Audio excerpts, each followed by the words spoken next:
In her wonderful book, Monuments, America's History in Art and Memory, Judith Dupre says, monuments are history made visible. They are shrines that celebrate the ideals, achievements, and heroes that existed in one moment in time. They commemorate singular individuals, heroic accomplishments, or the millions of lives swept away by war or disaster.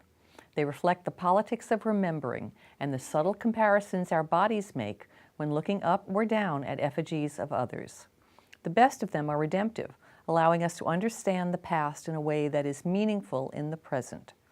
Ultimately, monuments are about resolution, the outward sign that finally all has been said and done. Monuments codify the values of a given time. Monuments are about preserving history. How do we reconcile this beautiful and elucidating description of monuments with the current sentiment to remove monuments after reflection and analysis reveals that the revered person or event is, in fact, repugnant or gravely controversial and perhaps not universally revered? I've asked my most favorite architectural historian and the author of Monuments, Judith Dupre, to explore this very topical and sensitive issue. I'm Alice Bloom. This is A Town in Village 2.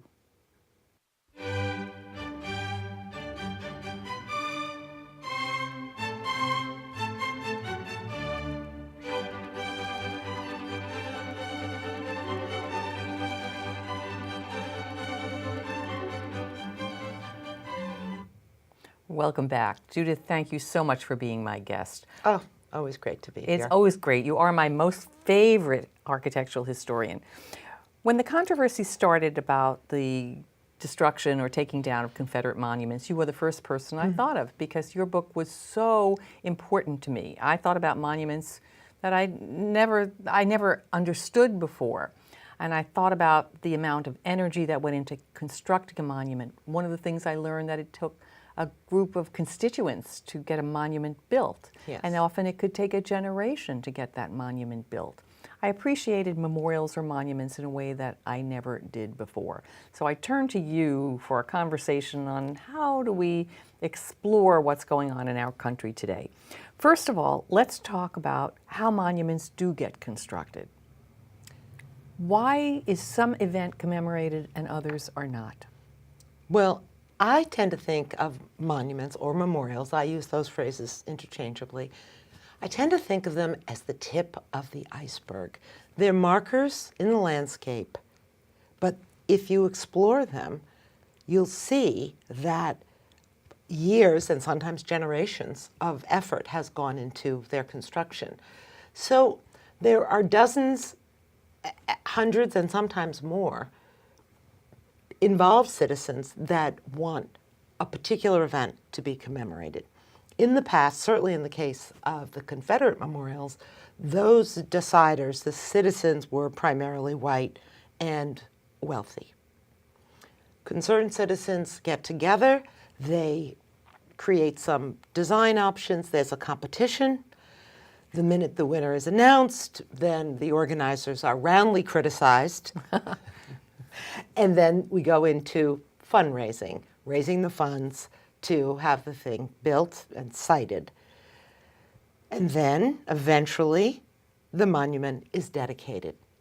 And dozens, again, maybe hundreds, attend. And then a few weeks later, after everyone's patted themselves on the back, everyone goes about their business, and the monument begins its pretty quick descent into invisibility. Oh, gosh. And this formula applies, it applied for the building the September 11th Memorial, as much as it did for building the Bunker Hill or Washington Monument. It's pretty standard. It's standard, and yet I guess what I grapple with is why there has to be a constituency for sure, but there isn't a constituency for every historical event. For example, look how many generations it took to build a World War II memorial. Yes, very interesting. Now that's something that we think of as not being particularly controversial. Well, I mean, the end of the war is not controversial. We won, right? So yes. You would have thought there would be a big hue and cry to build something to commemorate that. And yet it took, 50 years? They built monuments after that war of a different sort. One, we were the victors. The Marshall Plan. the GI Bill that allowed so many soldiers to go to college. We were entering a time after the Second World War into a time of immense economic prosperity. And they decided to finally build the World War II Memorial on the National Mall because so many of the World War II vets were getting old and they were dying at huge rates. Tom Brokaw did a great book on this. I was very fortunate to be invited to that dedication. And in fact, even chip away a tiny bit of that memorial. My dear colleague, Nick Benson, did the inscription work, so I got to go up in a cherry picker and tap. We see where you left a little dent. a tiny dent. But John Lennon, the late John Lennon of Mamaroneck, he was a vet, and he was there. And I said, John, why did it take, what do you think about this memorial? And he said, it's nice, but we knew we were great. I see. So it really wasn't needed the way the Vietnam vets really needed to be acknowledged, not through any weakness of their own. Right. Well, that was such a controversial war, and of course, there was a lot of confusion about the people who served and what they were serving to do. And right. I mean, I think people made it pretty clear to make that distinction during the Iraq wars, to always support the troops, whether or not you supported their efforts or what they were doing. So we learned from the Vietnam War. Yes. But I guess let's get back to the Confederate monuments. Is it because of Charlottesville that those have suddenly come into fore, that people are now looking at them with the perspective of current values and saying, wait a second, we're revering someone who championed slavery? Right. Which, as we know, was a horrendous event. We understand it was important economically to the South, to plantation owners. We understand there was an economic benefit there, but it was a brutal and horrible moment in our lives, in the history of America. Yes. And here we were revering the people who championed that. Yes. So, monuments do mark a moment in time. Right. Okay? None of the Confederate statues were erected at that time to honor slavery. These men, especially in the South, and there were slaves north and south, these men were revered as heroes. Okay. All right, even though it was a losing cause. Now, if you've spent any time in the South, it feels as though the Civil War has actually never quite ended. Okay, but fast forward to today. We are now looking at these monuments. We are now seeing them with new eyes because understanding evolves as our knowledge evolves. Now we know that they are exclusionary, that they are racist, that they are sexist, that they are not welcoming to all religions. This is not a perfect country. So there's a new maturity. We are saying, yes, we are a nation. We have a long history. For good or for bad, we have a long history. I think that it's a very good thing that people are beginning to wake up and see the inequality that exists across so many sectors. But I'm not convinced we should be taking them down. Okay, I mean, we get to that. I wonder, one, is there any precedent for removing monuments? Do you know of another time when things were taken? Not necessarily in this country, but certainly you can look right to Europe, especially after the fall of communism. Mm-hmm. If you're interested in the subject, it will be an eye-opening, very fruitful trip to go to Germany, and even more so to Poland, where Poland doesn't have the economic resources of Germany. So you can see their wholehearted, often awkward attempts to remove the symbols of communism and replace them with new symbols of a more vibrant, democratic and capitalistic system. But they're everywhere. I mean, street, medians just filled with skyscrapers. And it's done in a more sophisticated way in Germany. But you can see it, very common. Famous images of Lenin and Stalin being toppled. Deposed rulers, heads will roll, and they do. We haven't seen it as much in this country. When that has happened, has there been any outcry? Have there been people who said we shouldn't be doing this, or is it a different culture that doesn't permit that? In some cases, it's a culture that does not allow Dissent. freedom of expression. And those that would be dissenting would be those who are associated with the deposed party. Right. Well, So maybe a better idea to keep your mouth shut. and just let the statue go. Is there a danger in taking down a memorial or a monument? I mean, you talk very eloquently about it being a commemoration of history, of an event or a person. Right. Are we rewriting history by eliminating that? I think that we memorial? are. I mean, my feeling has been over these last months when the destruction, the removal, and the outright destruction of monuments has been all over the news. Just last week, Teddy Roosevelt's statue outside of the Museum of Natural History was defaced. Was defaced. Okay.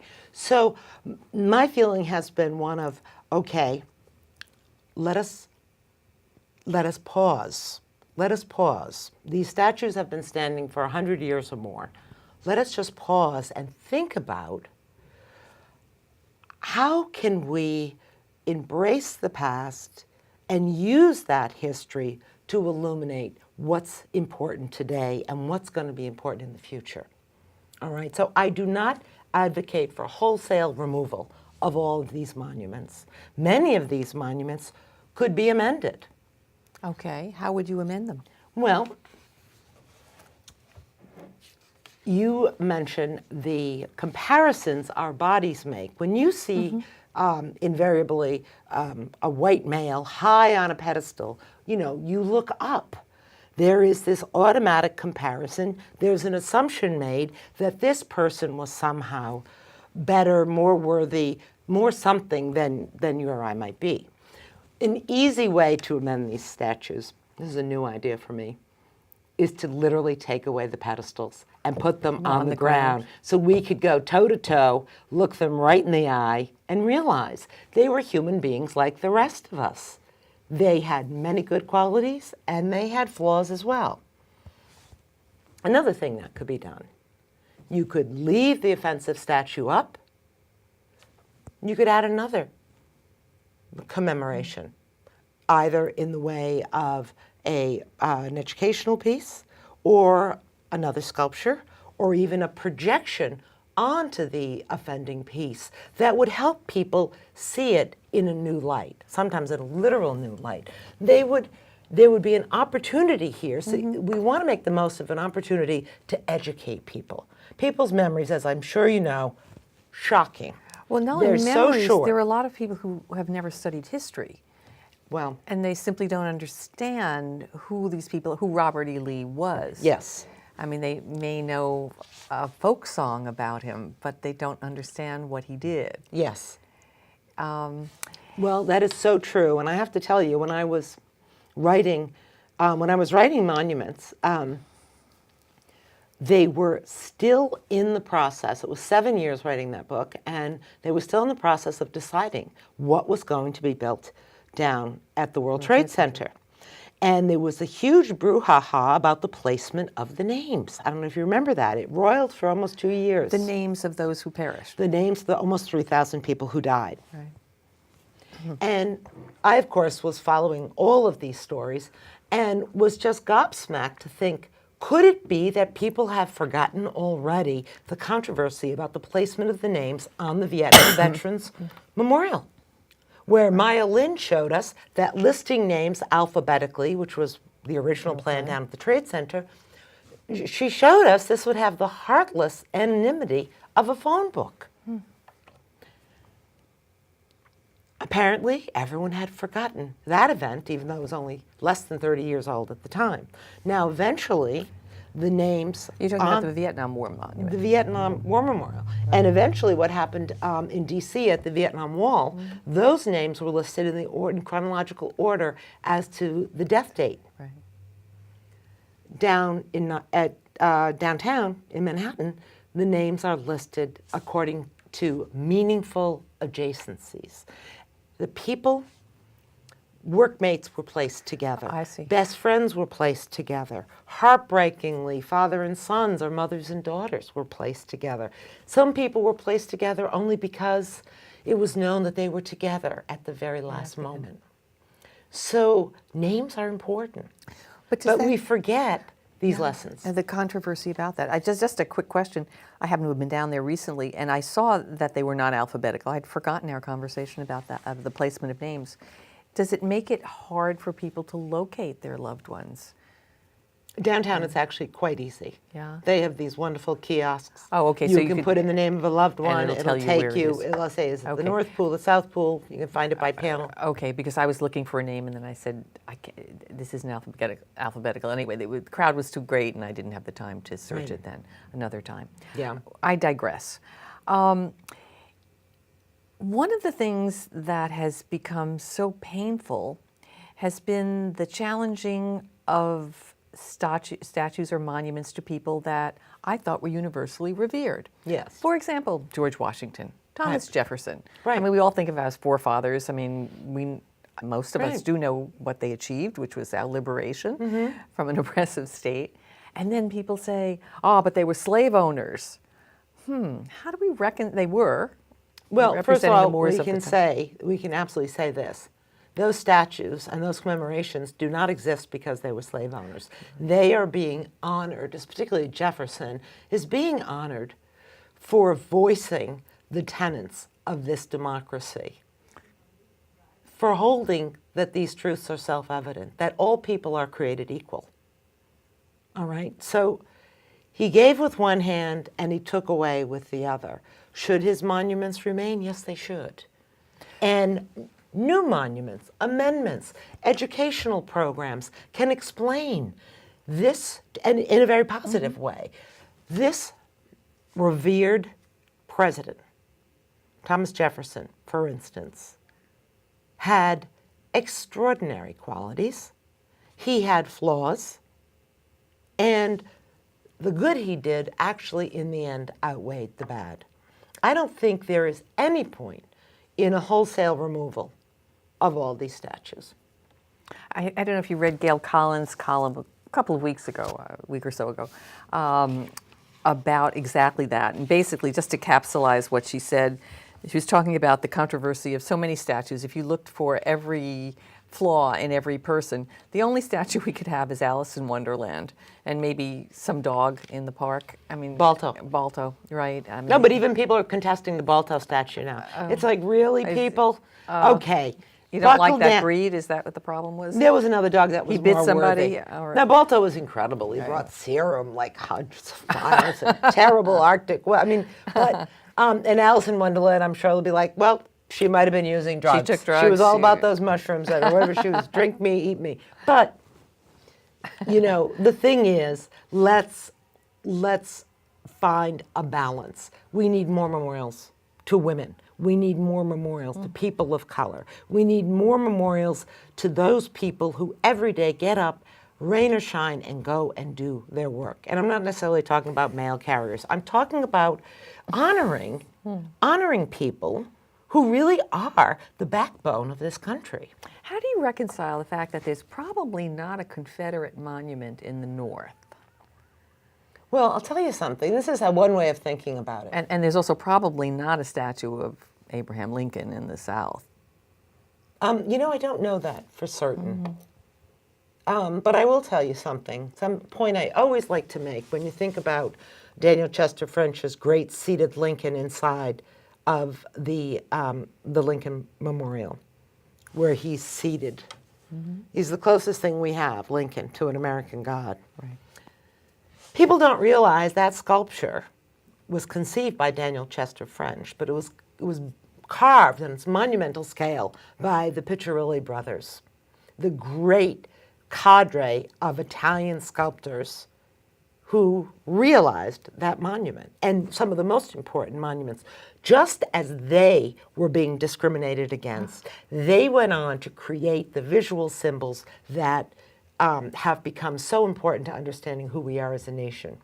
So, you know, Remember that. Is there any interviews with them or any documentation of their feelings about what they were doing? Or, I mean, could it have just been a job? Oh no.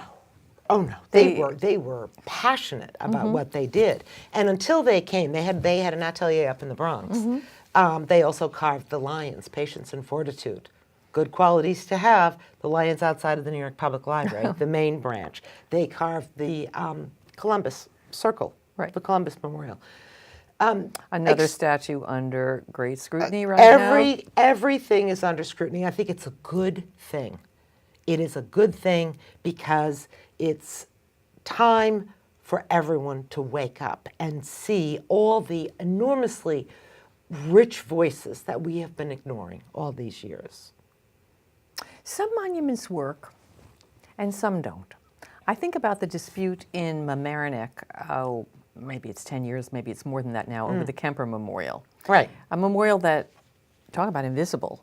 Nobody as generic as nobody knew, monuments even the school district didn't appreciate that it was a monument, and Right. had developed a plan for revision of the space, the school space, that included moving the monument. And then, well, I don't want to revisit the entire controversy, but it split the community in half. Yes. The point being that it was a monument that clearly was not doing its job because nobody even appreciated it. We saw it all the time, walked right over it, but nobody knew what it was. And it had fallen into great disrepair as well. Right. So, that argument. What's the point? I mean, that did more damage to the person being commemorated, which were the soldiers from this community who died in World War II. Exactly. We could get into why people were for and against the Kemper Memorial, okay? But I think the more interesting question is what you just said. Until this controversy, people just kind of wandered by and didn't even look at it. Okay. That peculiar invisibility is something that is typical of most monuments. 10 to 1, people had walked by statues of Lee and other Confederate heroes, didn't even see them. Probably. What happens over time? Okay, building a monument is much like taking a piece of paper, an important document, saying, I'm going to file this away. You file it away, you pat yourself in the back, oh good, it's filed, I have it. Monuments really are not about remembering, they're about forgetting. And what happens when you have a bronze or a stone monument is that it becomes part of the landscape. It becomes just another piece of furniture. Now, not for everyone, and I'm not speaking about personal monuments, I'm not speaking about tombstones. There was a moment in our country's history where people realized that these soaring civic memorials were not intended to stand in for one's loved ones. That's what a private tombstone was for. But, you talk about a constituency or people invested in it. I think about a recent controversy over the statue Raging Bull, which was made by an Italian sculptor whose name eludes me right now. I'm sure you know it. And he did this unilaterally. I mean, he created this wonderful bull as a commemoration or a thank you to the American financial system. And it was placed on the steps of the New York Stock Exchange, I believe. And there was no constituency formed. I mean, this man created this and it was accepted, I guess, and it was suddenly accepted as a valid monument to the strength of America's financial system. Well, and also because it was a great photo op and people would rub his little nose. I guess that's right, but I guess I had always believed that there was some oversight body that approved a monument. In many cases, yes. In many cases, but not in all. And certainly not on private property, where you can put up what you want pretty much, I mean, within certain zoning laws or whatever, the sentiments of your community are. But here, this statue didn't get that much attention until Fearless Girl came along. Exactly. What a great example of how to amend a monument. So suddenly, with the inclusion of this little girl, all of a sudden, there's a conversation happening between the two sculptures. I personally just have no strong feelings for or against the bull. Okay? I like it when people interact with art, and they definitely interact with that piece. But what a great example. That little girl suddenly confronting the bull. There's a conversation. So if you're visiting, it's an opportunity to talk about these things. I mean, one of the ways that we could amend monuments that wouldn't cost a nickel. Yes, tell me. Let's broadcast this. You could go with a friend or a visitor, and you could have a conversation about what has happened since this Confederate memorial went up. And that means that you are dependent on the discussion. You're dependent on knowing history. You're dependent on having the conversation being based in some knowledge of history. But with emotions running so high, I mean, on an individual basis, we could do that. We would do it with our children, with our friends, with our spouses. We might have that conversation. But I wonder if there's a way to create a more permanent conversation. For example, there's probably a plaque at the base of the Robert E. Lee monuments that say what a great general he was, blah, blah, during the Civil War. Would it be possible to create another explanation, or putting him in perspective, an explanation of he was a general fighting on the Confederate side of the war, the side that lost for preservation of the system. He lost, but let's talk about what slavery meant and why this was a very complex situation. You also said in your book something about the uselessness of monuments versus bridges, tunnels, and roads. Right. Tell me, I mean, we name bridges and roads for people, usually politicians, but... Libraries, hospitals, the Tappan Zee Bridge is now the Mario Cuomo Bridge, okay? Yes. We do that sort of thing. Why is that more important? I mean, after a while, we just say, oh, it's the Cuomo Bridge, or it's not Lefkowitz, it's the Koch Bridge, or whatever it is. And we don't even remember, or people who say it don't even know who that person was. Yes. Why is that more of a useful purpose as a monument than the statue? When a monument has utility, you're driving over it. You're waiting, to be admitted into a hospital. You're at the library researching your new book.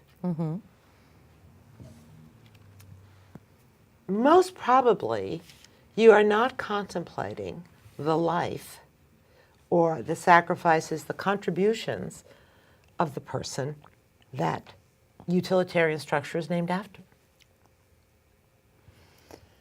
A monument can do absolutely nothing but bear witness.